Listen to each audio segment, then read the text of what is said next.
If you're about to go on a trip on the bullet train, then one fun thing to do is to get a bento lunch. These ones right here come in novelty containers, which is pretty fun. I just got a regular bento lunch though with beef sukiyaki. I was about to catch the Shinkansen towards Hiroshima and to also visit Miyajima Island. Riding the Shinkansen is both fun and relaxing. I was really anticipating this first bullet train trip. I'm not the only one who's excited about the bullet train either. I think everybody kind of enjoys it. I left pretty early in the morning with the intention of getting to Hiroshima by early lunchtime so that I could go and check out the Peace Park for a couple hours before continuing on to Miyajima Island. Unfortunately, I ran into a little bit of a snag on this trip though. Apparently, the day before, there had been a typhoon in Japan, which caused all sorts of cancellations and delays to the train system. I was meant to transfer to another train at Shinkobe Station, but as I waited for my train there, it kept getting more and more delayed. It took me a little bit to figure out what was even going on regarding the typhoon situation, so it took me a while to decide what to do. After waiting for more than an hour, it seemed like my train was never going to come. Fortunately, another train that was running the same line did come, and so I decided to hop on that one instead. Since I had the JR Rail Pass, I was able to do that because I could just get onto one of the open cars. While this only set me back a couple hours, I had to decide to forego going to the Peace Park in Hiroshima. I've been to it before, but I would have really liked to have shown it to you, so here's some pictures of it from a previous trip.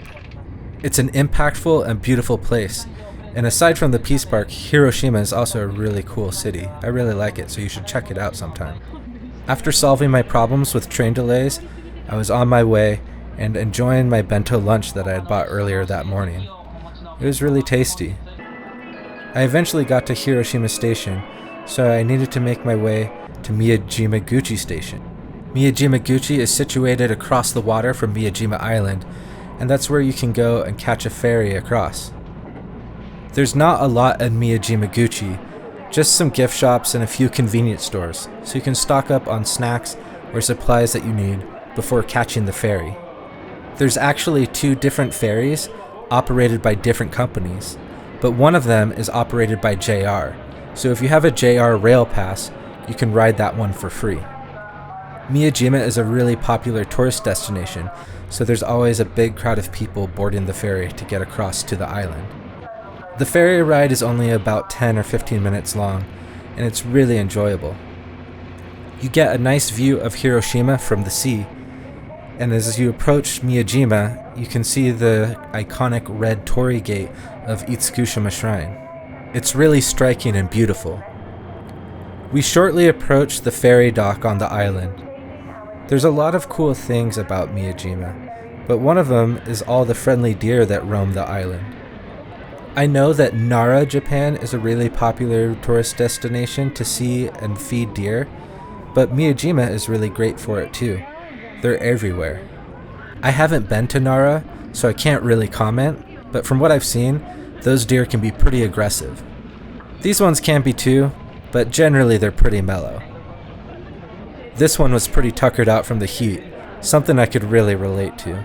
I needed to make my way to the hostel that I was staying at, but I checked out some of the sites along the way and got my first look at Itsukushima Shrine's famous red torii gate. At low tide, it's really popular to go right up to it and touch the pillars of its structure. A short walk away was the guest house that I was staying at. This was sort of advertised as a ryokan-style guest house. I don't know if I would call it a real ryokan because it's really more of a hostel, but it had a lot of the amenities that a ryokan has. This cubicle-style bunk is pretty typical of hostels here in Japan, and it works. The guest house is in a quiet neighborhood a short walk away from the shrine, and it has nice architecture. After I checked in and dropped my stuff off, I went back out to explore the island a little bit more. Sometimes I worry I overdo it a little bit with the narration, so I'll let you just have a look for yourself.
One of my favorite experiences of this visit was stumbling upon this small convenience and grocery store called Kumakin Food Shop.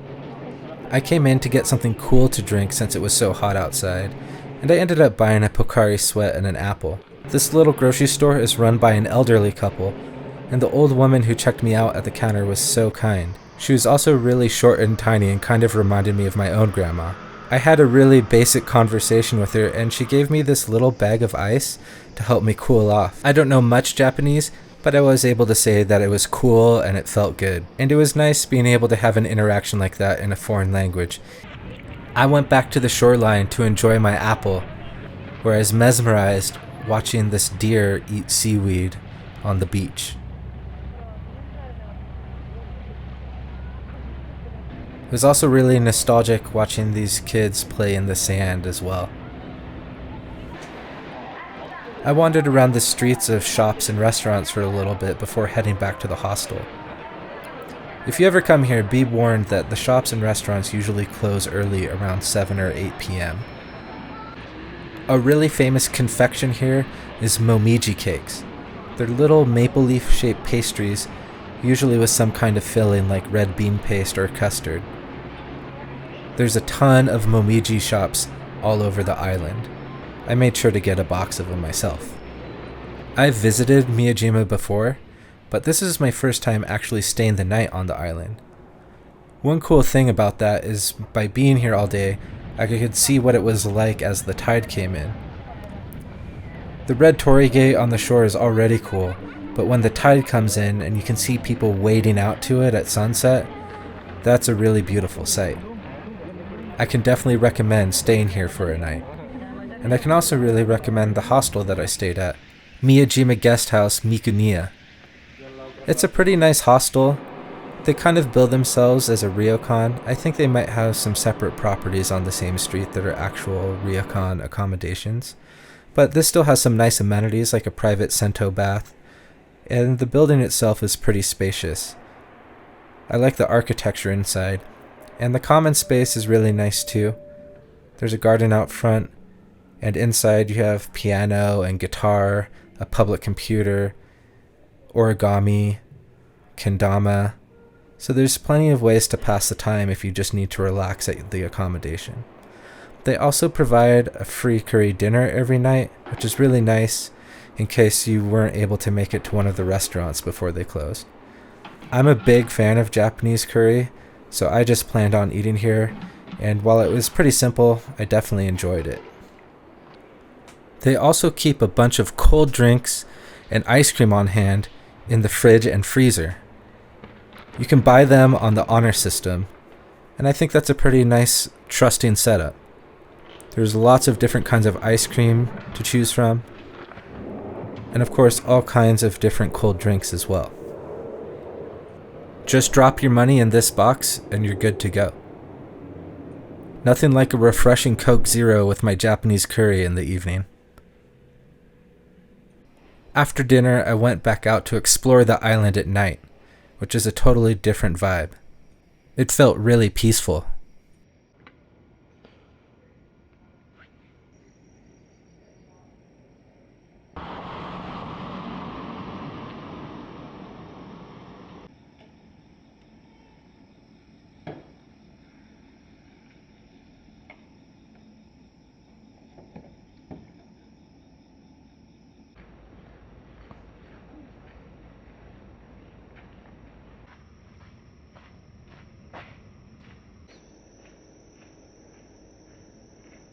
This tour boat was taking people right up to the red torii gate, and Itsukushima Shrine already looks cool with the tide in, but it looks even cooler at night.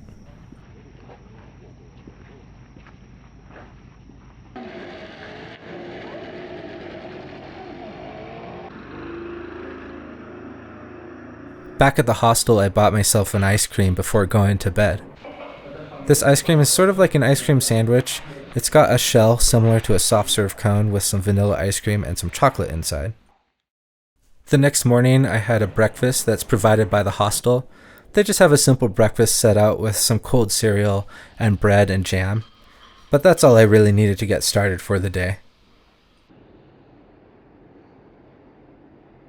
After breakfast, I walked back to the ferry station so I could head back over to the mainland and get back to Hiroshima Station to go on to my next destination.